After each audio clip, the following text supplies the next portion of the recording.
rectangular brick-looking thing. Mm-hmm. And those were the yeast choices. Yeah. And, I have to state that, I'm jealous of the fact that there's all of this information out there about yeast and this tremendous, spectrum of yeast that are available. And I would like to have been working with it way back when I, was really going through the learning curve and learning about all this stuff, to have that, that wealth of knowledge about the yeast that are out there and the yeast that are available and the different species that we have now. Because it would have made a difference in, the long-term, quality of the wine and mead that I was making as well. So I think right now we're in a spot where, we've really been able to abbreviate the length of time that it takes for a mead to go into the fermentation vessel and get into the bottle and be a good, solid, drinkable mead that's very enjoyable. And, it certainly has a place on the shelf. It certainly has a place on the table. And to me, that's not a bad thing. I don't want to rush anything for rushy in order to, get things done quickly. I want everything to go its natural course. And if it's appropriate to age it, then it's appropriate to age it. But if it tastes good and it meets the kind of goals that I'd set for that batch, after it's out of primary and has had a chance to settle for a little bit, then I'm going to go ahead and stabilize it and bottle it. I've got people to help me now. Mm-hmm. So that makes a difference. I'll come over. Much more, yeah. And that makes me much more willing to bottle at this point. And, I've just... it's exciting to see all of these changes and how things can go so much quicker than they did before. And, even back in the day, after having, been watching the family make wine, and people would come up to me and go, I've had this mead fermenting for 3 years, and I just look at them and I'm like, yeah, okay, I'll go over here and let you talk, because I've never heard of any fermentation taking that long, mm-hmm. And being an active fermentation over that time.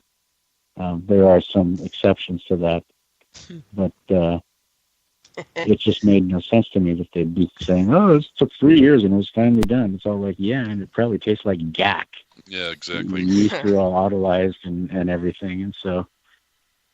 Every now and then you get something weird, though. Like, I had a strawberry batch that... it was, I don't know if it was actively fermenting. I can't remember what the numbers were, but it was bubbling for no shit a year. And it was a low alcohol. It should have been done by then, but it bubbled for a year. And I mean, it turned out good, but a year. Which yeast was it? Do you remember? I would have to go dig out my book. I'm not sure what it is. It was Sounds probably... like Epernay too. No, it would have been a Lalvin, because that's all I used. It would have been probably 1118 or K1V. Whoa. Because that's pretty much all I ever used. And this thing was like an 8% and just kept bubbling and bubbling and bubbling, and I couldn't believe it wasn't done. Interesting. Crazy. Yeah, it was one of the weirdest batches I've ever had. And I don't think I could repeat it even if I tried. The batch that wouldn't die. Yeah, I know. It was like 8%. There's no reason it should have taken that long. And as far as I remember, it was out of sugar, and it still bubbled for 6 months to a year after that. Jeez. Made no freaking sense at all. But I didn't have access to the equipment that would have told me what was really going on in there. Right. But we had a post recently where somebody was talking about how mead should take a year or more to ferment, and then 2 years in the bottle, and then you can drink it. And I was like, year to ferment? No. Yeah. Try a month. Yeah. Month tops. I kind of leapt on that one and said, maybe yours does, but if you use modern techniques, you're looking at 3 to 6 weeks. Although, you might to want be fair, to let it age, but that's not necessarily what you have to do, Now, to be fair, the ShowMe pair that I did, my boil, no boil test, which you can find on the Got Mead forum if you look down deep enough, those actually did go for quite some time. It took a long time to get from about 1.030 down to where they finally stopped. that last little bit did take a while. But I mean, that's exactly the whole thing. Is like there was no added nutrients to that. It was honey, yeast, and water. That was it. Yeah. So of course it took a while, and I was expecting it to take a while. But you can add oxygen additions up at pitch, and maybe 12 and 24 later. That's going to help. You can add hulls because that's still yeast, right? I mean, and I've often wondered, are we violating the whole ShowMe thing, Pete? When we use, I mean, you could literally use Fermate O because that's all it is yeast. Are we? I just knew bread yeast. I knew bread yeast. Right. Yeah, and the thing is, this is I think I had this conversation with Wayne even on Got Mead on the forums. Mm-hmm. It's like, I don't feel compelled to discriminate as to what kind of yeast I'm using. So I definitely in ShowMe use yeast hulls. Yeah. And and O2 additions. And sometimes other additions to lees and that kind of thing to keep things moving along. Yeah, I'm not aware of any. I'm not aware of any restrictions per BJCP rules on a on a show. Yeah, on a show mead, it's basically they say you can't put anything like fruit or spices or peppers or whatever, but it's just a traditional made in the traditional manner. Whatever the science is now, and so and that's a big question because on a sweet traditional, for instance. They go through this whole litany of, it needs to be balanced in acid and tannin and sweetness. Acid and tannin aren't big hallmarks of honey to begin with. And yet, on the commercial examples, what's the first one they give you? Lurgashol. Mm-hmm. What's added to that? Yeah. Is that it? I've actually got some of that in the basement. Yeah.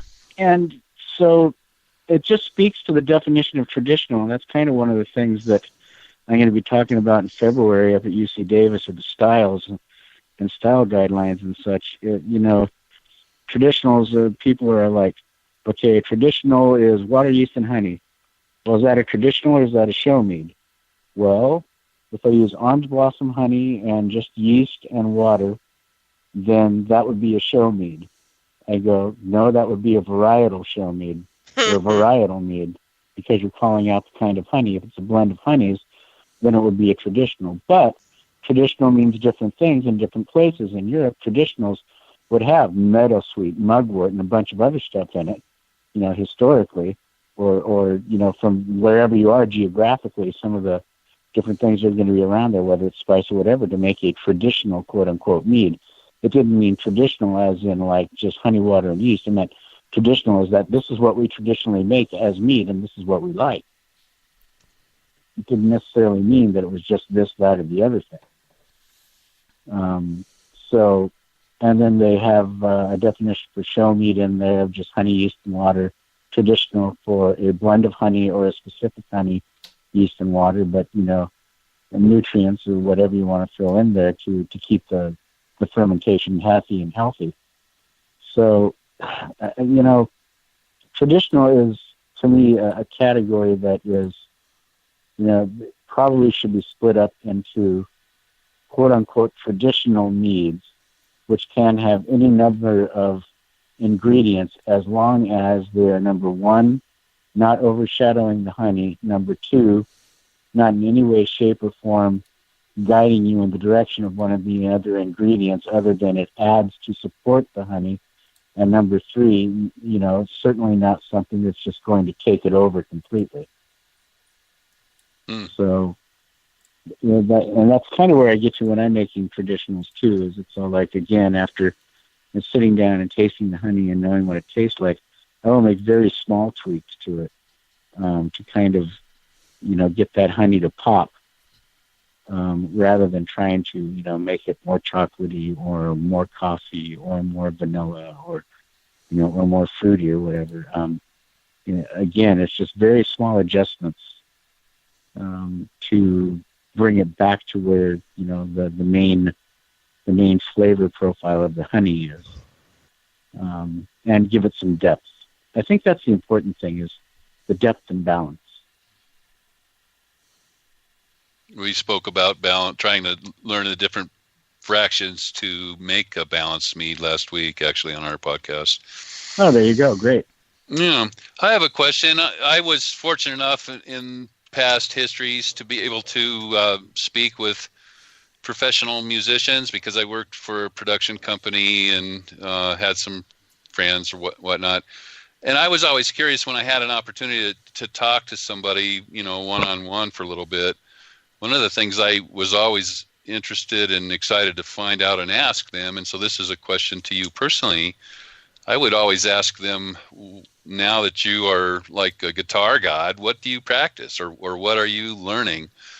And it was always like Eric Clapton said, well, I don't practice too much except for I practice doing bends all the time. He said that that's something you've got to do on a daily basis to make those, rise to tune and all of that. I'm curious, what are you learning or what are you practicing? Where are your interests to try to pioneer forward? What's the master involved in right now? In the mead making, I'm basically kind of looking at the stuff that I had made, over time, and the recipes that I keep coming back to, and kind of taking those in a new direction with some of the things that I've seen out there, that is being put into mead lately. And I'm not interested in making a peanut butter and jelly mead or anything like that. Right. I like